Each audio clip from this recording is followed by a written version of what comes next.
Welcome to the Scoop with Dukes. I'm your host, Philip Dukes, aka Dukes D Scoop.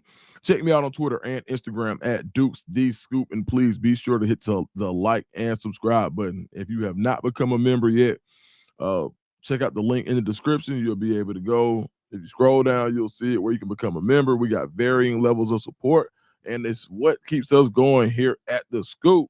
And I say us like it's like a bunch of us. It's really me, but all right, we're gonna talk some Auburn today. Some Auburn recruiting.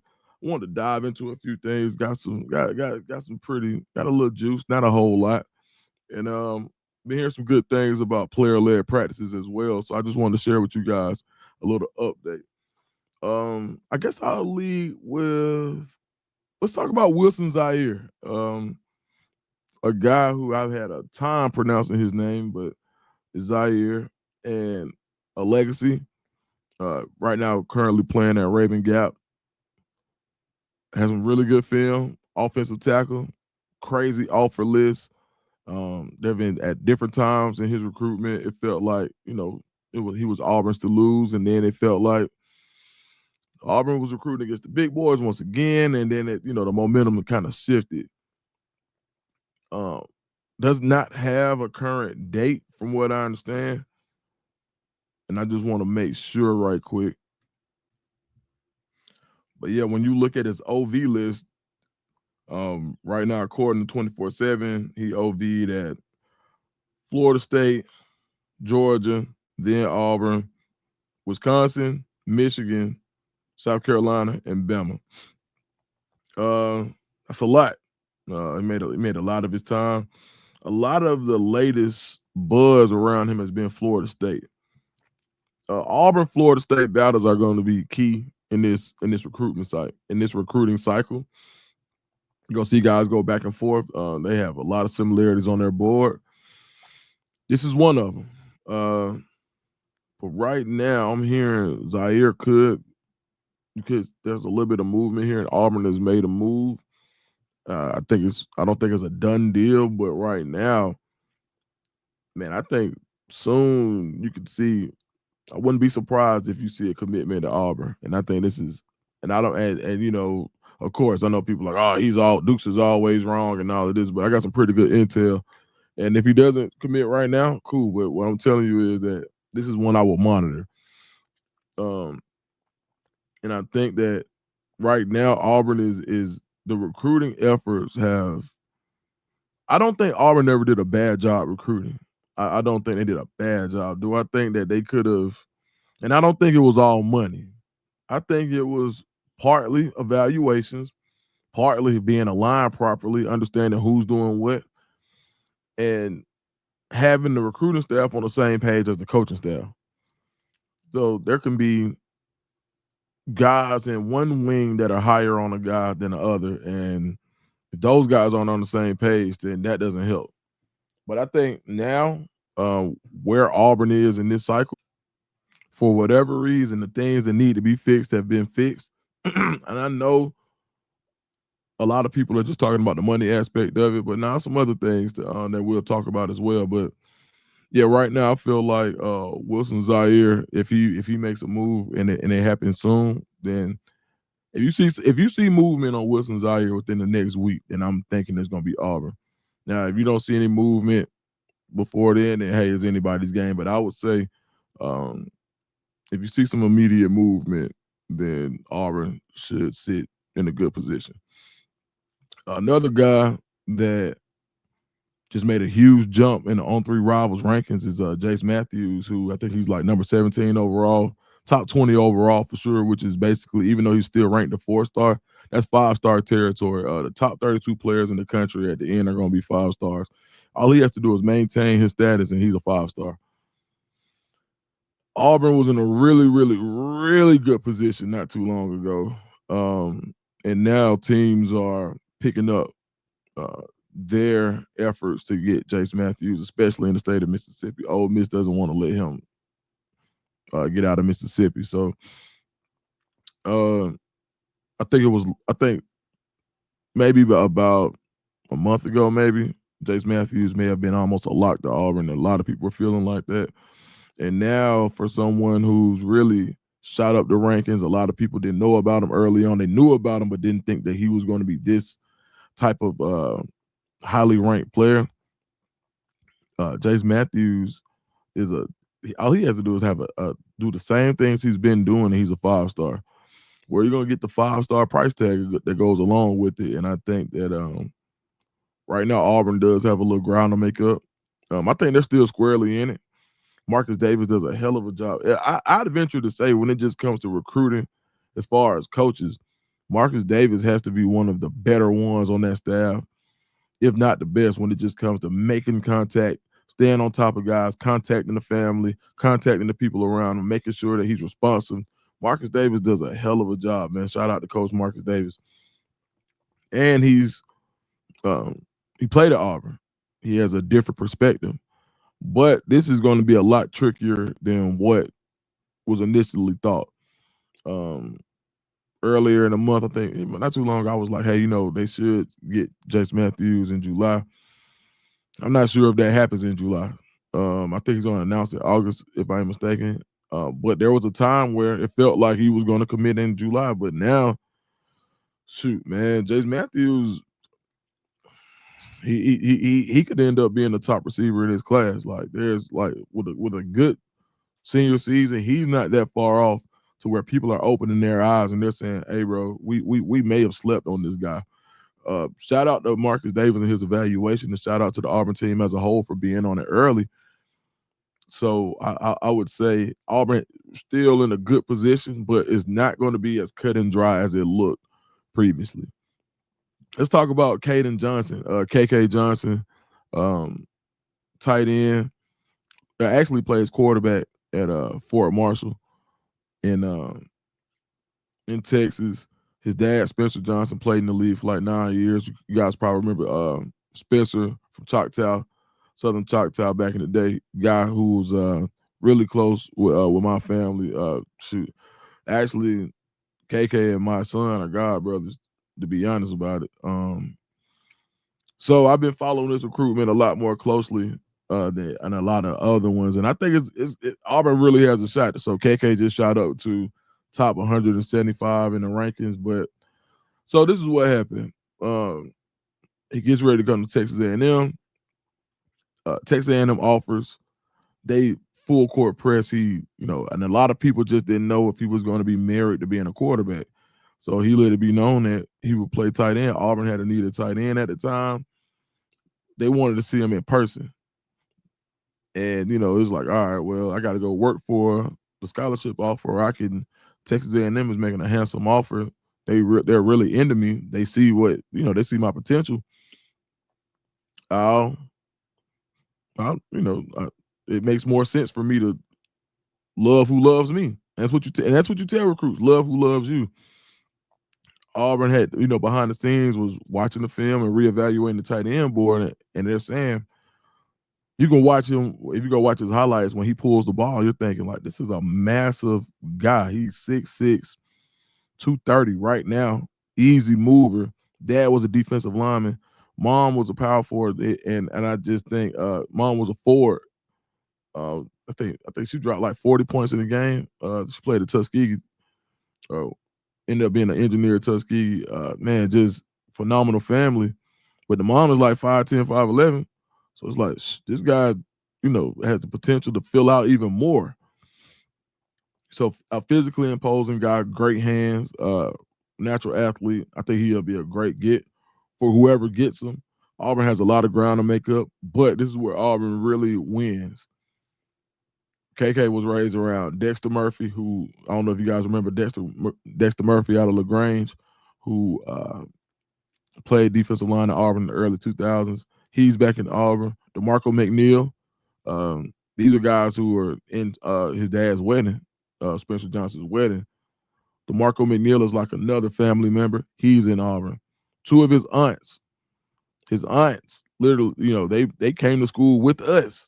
They still live in Auburn. Like Auburn, he's got a cousin that's in Auburn. Like this is if Auburn wants to push the button and go crazy and say, look, KK Johnson, we want you in this class as a 4-star tight end, 4-star athlete. I think Auburn could get this done. And now when you just talk about having a physically imposing guy who can block, man, I mean, he really could fill out and end up being a six tackle, like tight end / tackle. That's the frame that he has, and it won't be like, and it's like a Laramie Tunsil type thing where he'll be like a chiseled, not a big offensive lineman body, but like a plus size athlete. So I think it's going to be some interesting. I think it's going to be interesting to see how Auburn plays this one. And like I said, I think in the previous video of you watch, I was like, man, Auburn's got to do a better job at legacies. I was really like, man, how do we miss out on Braden Jacobs, right? And I know some people were like, you know, I mean, I got an interview, with Brandon Jacobs, his dad, and he was just like, man, I was heartbroken. Auburn didn't recruit him like I thought they were. And there was some miscommunication there, but it didn't work out. So I think you want to see Auburn continue to just bring those legacies back home. So I think Johnson is a good guy to kind of start that with. All right, another guy. So let's talk about the board. Before we get there, there's a person I want to highlight that could be part of the reason why you haven't seen some of the results that you've seen in Auburn previously. It is not just the position group that he coached, but it's the support that he provided when it came to being a local recruiter, having previous relationships in the area, and knowing kind of a little bit of everybody. And that's Charles Kelly. Charles Kelly was such an underrated recruiter, not just in his room, but by the areas and just by having relationships in the Southeast. So losing Charles Kelly is something that nobody really talks about when they say, okay, what's the difference? One of the differences.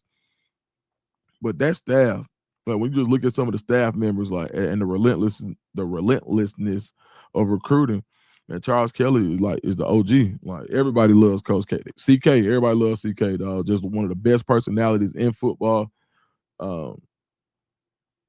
Even from Colorado, coaching, being a defense coordinator under Coach Prime, to working at Tennessee, working at Florida State, working at Bama under Saban. Like this guy has like just so much information, and just reminds you of an uncle. Like from the time I met him, I was like, oh, I like this guy. So reason being, and I wanted to put this out there, like, so last year, I think I told part of the story before. So I get, I go on a visit with a family member, and I had to get it cleared with some people. My former employer, I was at On 3, and I had a family member that takes a visit to Auburn. Okay, go to Auburn. I'm on the list. We go in, and I got to see the unofficial visit process as they were trying to lock in the OV for the kid, and I got to see Auburn behind the veil and the way they recruit, room to room to room to room to room, from position coach to coordinator to co-coordinator to lead coordinator to head coach to recruiter staff to other position coaches. And now I say this, man, Auburn knows what they're doing. I don't want anybody to get this confused.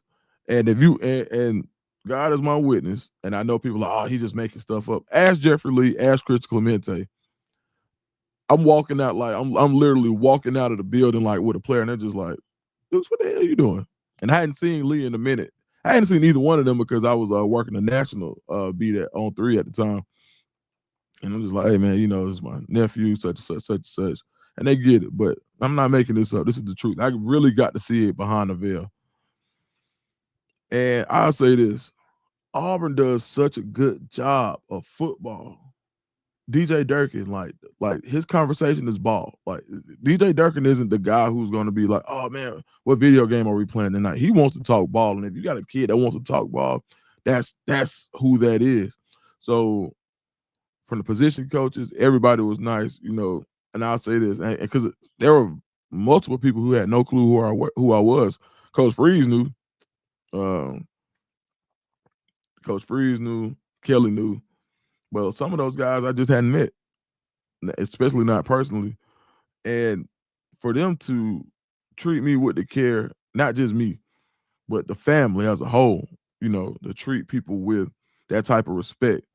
I was proud to say that I'm a proud Auburn alumnus. So I'll say this: recruiting is gonna get fixed because these guys are too good at what they do. Period.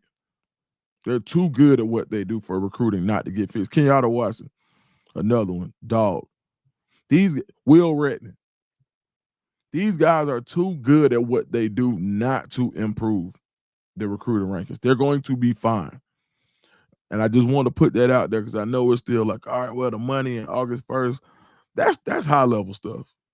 What's going to happen is, and how it should happen is Auburn's going to win ball games.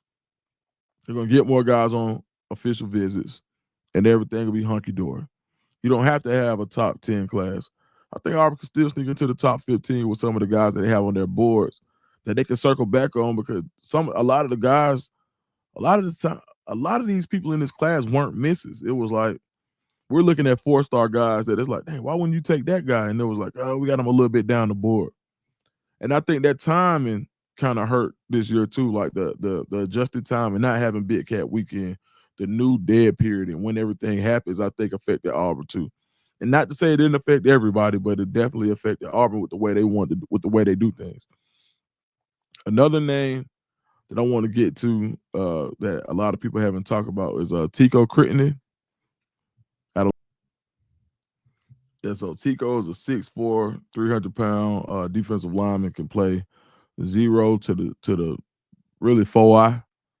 And I think that this is a guy who currently committed to Florida State that Auburn is that you could see Auburn press for official visit for in the fall. I'm not saying that there's nothing immediate happening, but I do know he's hearing from Auburn, and it's a name that nobody's really saying. But just monitor it. I'm not saying there's nothing imminent happening because especially on some of these boards, they're like, "Oh my God, Duke said it." But no, I'm just telling you what I'm hearing, and it's not just coming from Auburn staff. This is what you're getting, like the buzz in Atlanta. So, Ernest Rankins is still hearing a lot from Auburn. So those are two Florida State D-line commits that Auburn has their eyes on. I wouldn't be surprised if Auburn gets one out of the two when it's all said and done. Another guy to keep your eye on is Jonaz Walton out of Central and Carrollton. He's currently committed to Notre Dame, I believe. But he's another guy that you can see Auburn try to get on campus for OV in the fall. Another guy that I know Auburn is still having contact with is Carson Baker, committed to Florida out of Langston Hughes. I would also look for Auburn to try to get that OV in the fall. And one other guy, well, I'll talk about that one next time. But this is what I'm saying. Auburn has basically recalibrated. They feel confident that you heard John Cohen's the AD statements on, hey, look, if we are behind financially, we won't be in the fall. I mean, you can't really be mad at that. And that's really how Auburn's been operating. Like, it's like, towards the end of the summer, fall is when you've seen traditionally over the past 2 years, you've seen a real movement. So it's always going to be that 4/5-star surprise, and that nobody really was expecting. A la Amaris Williams was one. So yeah, I just think that Auburn's gonna be okay. I think Auburn's gonna be fine. And at this point, you really just got to sit back and see what happens on the field. Now, if Auburn don't win on the field, you can basically discount. They'll still do okay recruiting, but Auburn's got to win. They too talented not to win. Like, if Auburn doesn't win with this roster, then it's hard to sell. When you have a roster this talented and you don't win, it's going to be hard to sell a recruit on the program if you're not doing it when the cover's already full. If the NIL numbers aren't the same thing as other schools because of what's already there, then you need to be winning with what's there. So a lot of recruit could feel comfortable about coming to your program. And I think that's we say it every year. Auburn got to win. And it's no different. Auburn's got to win. And if they don't win with this roster, then it's going to be hard to recruit, because how do you sell somebody on saying you're going to be the difference when you look at the roster and these guys know who can play? It's like that roster has plenty of NFL talent. They should be winning. All right, well, that's my time, man. I hope you guys enjoyed it. If you have anything else you want to ask me about or you want to talk about, drop it in the comments. And shoot, man, War Eagle.